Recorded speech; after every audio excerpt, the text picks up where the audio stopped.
మనం చేసేది వీళ్ళ కోసం విద్యార్థులు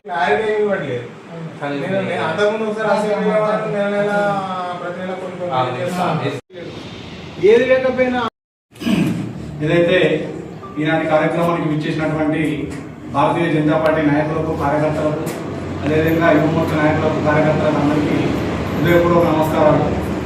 ఏదైతే భారతీయ జనతా పార్టీ అదేవిధంగా యువమోర్చా రాష్ట్ర శాఖ అదేవిధంగా జిల్లా శాఖ శ్రీ గణేష్ జీ గారు అదేవిధంగా శేఖర్ రెడ్డి గారి ఆదేశాల మేరకు ఈ రోజున ధర్మపురి పట్టణ భారతీయ జనతా యువమోర్చా ఆధ్వర్యంలో ఫీజుల బకాయి బీజేపీ లడాయి అనే ప్రోగ్రాంతో విద్యార్థుల పక్షాన కొట్లాడడానికి మేము ముందుకు రావడం జరిగింది.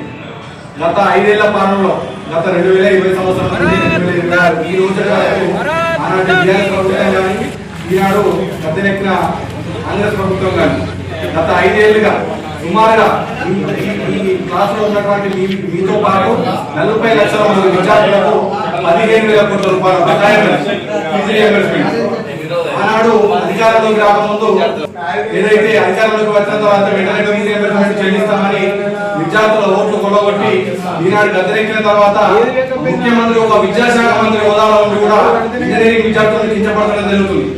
వాళ్ళ నాయకుల పిల్లలేమో భారతదేశంలో మంచిగా ఉంటున్నారు, మన పిల్లలు మాత్రం ఫీజు రీయింబర్స్మెంట్ అడుకోవడం జరుగుతుంది.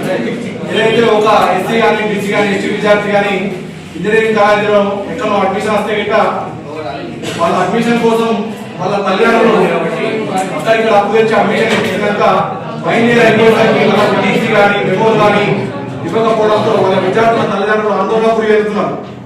ఏదైతే ఆనాడు ప్రధానమంత్రి నరేంద్ర మోడీ గారు అధికారంలోకి వచ్చిన తర్వాత చదువుకున్న విద్యార్థి దేశానికి భవిష్యత్తు అంటే ఈ రోజున తెలంగాణ ప్రభుత్వంలో కాంగ్రెస్ ప్రభుత్వం మాత్రం ఏ విధంగా ఉందంటే చదువుకున్న విద్యార్థి దేశానికి భారంగా ఉన్నట్టు ఆందోళనకి గురి చేస్తున్నారు విద్యార్థులు. వెంటనే బేసరతుగా ఇంజనీరింగ్ విద్యార్థులను ఏదైతే విద్యాశాఖ మంత్రి హోదాలో నుండి బిర్యానీ అమ్ముకోతున్నాయి కనీసం వాళ్ళకి అప్లికేషన్ ఫామ్ కూడా నింపాలని అనడం జరిగింది. విద్యార్థుల పక్షాలు ఏదైనా తెలంగాణ ప్రభుత్వంలో కొట్లాడుతుందంటే ఒక భారతీయ జనతా పార్టీ మాత్రం. మీ అందరి కోసం మేము రావడం జరిగింది, మీ అందరికి ఫీజు రీయింబర్స్మెంట్ ఇవ్వాలని మేము రావడం జరిగింది.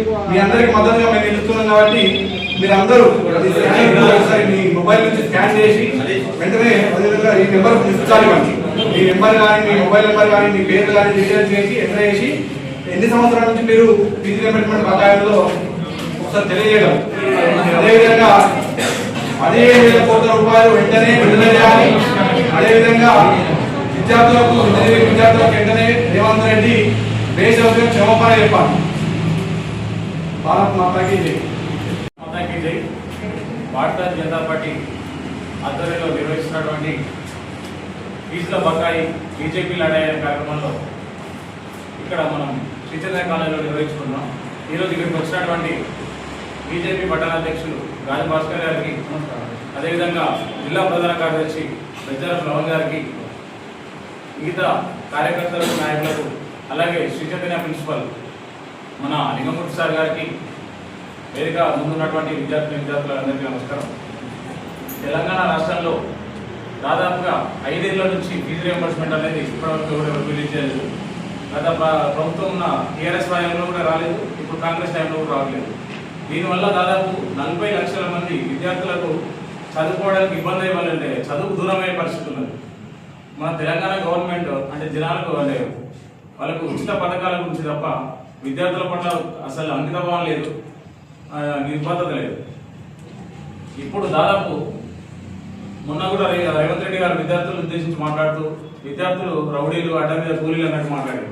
అంటే విద్యార్థులందరూ ఒకసారి ఆలోచించాలి, ప్రభుత్వం ఎవరికి నిబద్ధత ఉంది, ఎవరి గురించి పట్టించుకుంటుంది. అసలు విద్యార్థులే వెనుముఖాన్ని చెప్పేసి చెప్తారు, ఖచ్చితంగా దేశంలో అభివృద్ధి చెందాలంటే విద్యార్థులే ఉండాలని చెప్పేసి అంటారు. కానీ అదే విద్యార్థుల గురించి మాత్రం కాంగ్రెస్ ప్రభుత్వం ఏం చేయలేదు, ఈవెన్ బీఆర్ఎస్ కూడా ఏం చేయలేదు, ఇప్పుడు కాంగ్రెస్ కూడా ఏం చేయలేదు. అందుకే మా బీజేపీ మా గణేష్ జీ గారి విజయవయం అధ్యక్షులు రాష్ట్ర అధ్యక్షులు గణేష్ జీ గారి పిలుపు మేరకు తెలంగాణ రాష్ట్ర వ్యాప్తంగా, అలాగే మన జిల్లా అధ్యక్షులు శేఖర్ రెడ్డి గారి కూడా పిలుపు మేరకు తెలంగాణ రాష్ట్రం వ్యాప్తంగా ఉద్రిక్తంగా ఈ బీజేపీ లడాయి ఫీజుల బకాయి బీజేపీ లడాయి అనే కార్యక్రమాన్ని ముందుకు తీసుకెళ్తున్నాం. దీంట్లో ప్రతి ఒక్క విద్యార్థి కూడా పాల్పంచుకొని ఖచ్చితంగా దీనికి మద్దతు తెలపాలి. ఎందుకంటే ఇది మేము కొట్లాడేది ఓన్లీ విద్యార్థుల కోసమే, మీకోసమే. మీకు ఫియర్స్ మేము రావట్లేదు. ఖచ్చితంగా ఈ ఉద్యమంలో మీరు కూడా పాల్పంచుకొని ఖచ్చితంగా మద్దతు ఇవ్వండి. ఎందుకంటే ఈ రోజు మీ ఒక్కరికి కాదు సమస్య ఇది. గత 5 సంవత్సరాల నుంచి ఎవరికి కూడా ఫీజు రియంబర్స్మెంట్ రాలేదు. ఉచిత పథకాల మీద ఆధారపడి ఉంటే కాదు, ఖచ్చితంగా చదువులు ముఖ్యం మనకు. ఖచ్చితంగా విద్యార్థులందరూ చదువుల కోసం కొట్లాడాలి. చాలా ఫ్రీ అని చెప్పేసి మిగతా వాళ్ళందరూ బయట వాళ్ళందరూ కొట్లాడుతారు. ఆ రాజకీయం కాదు, విద్యార్థుల కోసం రాజకీయం చేయండి, విద్యార్థుల కోసం పాటుపడండి. మేము కాంగ్రెస్ ప్రభుత్వాన్ని డిమాండ్ చేస్తున్నాం. అలాగే మీకు అన్ని విజ్ఞప్తి చేస్తున్నాం. ఖచ్చితంగా మీ సపోర్ట్ మనకు కాదు. ధన్యవాదాలు. అందరికీ నమస్కారం. ఇక్కడ ఉన్నోళ్ళందరూ మొత్తం మనం మిడిల్ క్లాస్ ఫ్యామిలీ. మనకు ఇప్పుడు మేము చేసేది ఒక ధర్మయుద్ధం. ఏది బాగాలే రేపు పౌరులు కాబట్టి మీకోసం మేము ఒక ధర్మయుద్ధం చేస్తున్నాం. పలానా బీజేపీ వాళ్ళు వచ్చారు అది కాకుండా దయచేసి నేను మీకోసం కొట్లాడుతున్నాం కాబట్టి మాకు మద్దతు ఇవ్వండి దయచేసి. అలాగే దగ్గర ఒక 40 లక్షల మంది విద్యార్థులు, అందులో మీరు కూడా ఉన్నారు. 40 లక్షల మంది విద్యార్థులకు ఈ ఫీజు రీపేమెంట్ రాక చాలా మంది నష్టపోతున్నారు. కొందరికి ఫీజులు రాకపోతే యజమాని ఏం చేస్తున్నారు, సర్టిఫికేట్ ఇవ్వకుండా వాళ్ళకి పై ఉద్యోగాలు పోకుండా కూడా అలాగే నష్టపోతున్నారు. ఎలక్షన్ల కంటే ముందు ఈ కాంగ్రెస్ ప్రభుత్వం అధికారం రాకముందు ఎన్నో హామీలు ఇచ్చింది. 100 హామీలలో ఇది ఒకటి. కానీ ఏది లేదు. 2002 నుంచి 2026 వరకు కూడా అసలేదు. ఇటు మీరు నష్టపోతున్నారు, ఇటు కాలేజ్ యజమాని నష్టపోతున్నారు. కాబట్టి దయచేసి ఒకసారి ఆలోచించుకోవచ్చు. అలాగే మా భారతీయ జనతా పార్టీ మొత్తం దీనికి 2000 నుంచి 15,000 కోట్ల రూపాయలు మీకు రావాలి. 15,000 కోట్ల రూపాయలు అప్పటి నుంచి కాంగ్రెస్ ప్రభుత్వం నుంచి 15,000 కోట్ల రూపాయల కోసం మేము చేసే ధర్మయుద్ధం. ఈ ధర్మయుద్ధంలో మీరు కూడా పాల్పంచుకొని మాకు సపోర్ట్ చేయండి దయచేసి. మేము మీకోసం మాట్లాడుతున్నాం కాబట్టి ఇది. అలాగే మన కాంగ్రెస్ పార్టీ ఆందోళన కార్యక్రమంలో ఇప్పుడు మా సోదరుడు సూరజ్ మాట్లాడినట్టు ఇది జెన్జీ దేశంలో వాళ్ళ ప్రధాని వస్తే జెన్జీకి వేస్తా అని చెప్పారు. మరి ఇప్పుడున్న అసలు మన తెలంగాణ ప్రభుత్వ రాష్ట్రంలో విద్యాశాఖ మంత్రి ఉన్నాడమ్మా సిస్టర్ చెప్పు, విద్యాశాఖ మంత్రి ఉన్నాడా? లేడు. అది కూడా రేవంత్ రెడ్డి దగ్గర ఉంది. కాబట్టి అతను చేయొచ్చు కదా జెన్జీ. ఏదో ఒక వాళ్ళ పార్టీలో ఉన్నారు కదా, వాళ్ళకి ఇచ్చి మా విద్యార్థులు న్యాయం చేసినట్టు అవుతుంది కదా. అది లేదు, జస్ట్ ఉత్తుతో మాట్లాడి ఏదో మమ్మ అనిపిస్తుంది.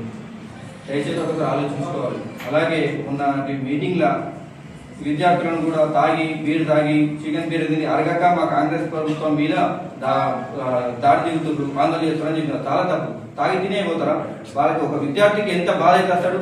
పొద్దునక పగలనక వాళ్ళ తల్లిదండ్రులు కష్టపడితే ఆ కష్టం పడకుండా నేను చదువుకోవాలి, ఉద్యోగం తీసుకోవాలని బడికి స్కూల్కి వస్తారు. స్కూల్కి వచ్చినప్పుడు వాళ్ళకి ఒక నష్టం జరుగుతుంది.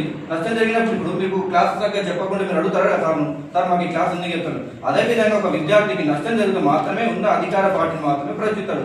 ప్రతిపక్షంలో అడగడు. కాబట్టి అధికార పక్షంలో అడుగుతాడు. ఆ అడిగిన దాన్ని టోటల్ విద్యార్థిని ఒక ఇంజనీరింగ్ కాలేజ్ కాదు, దేశంలో ఉన్న ప్రతి ఒక్క విద్యార్థిని కించపడినట్టే.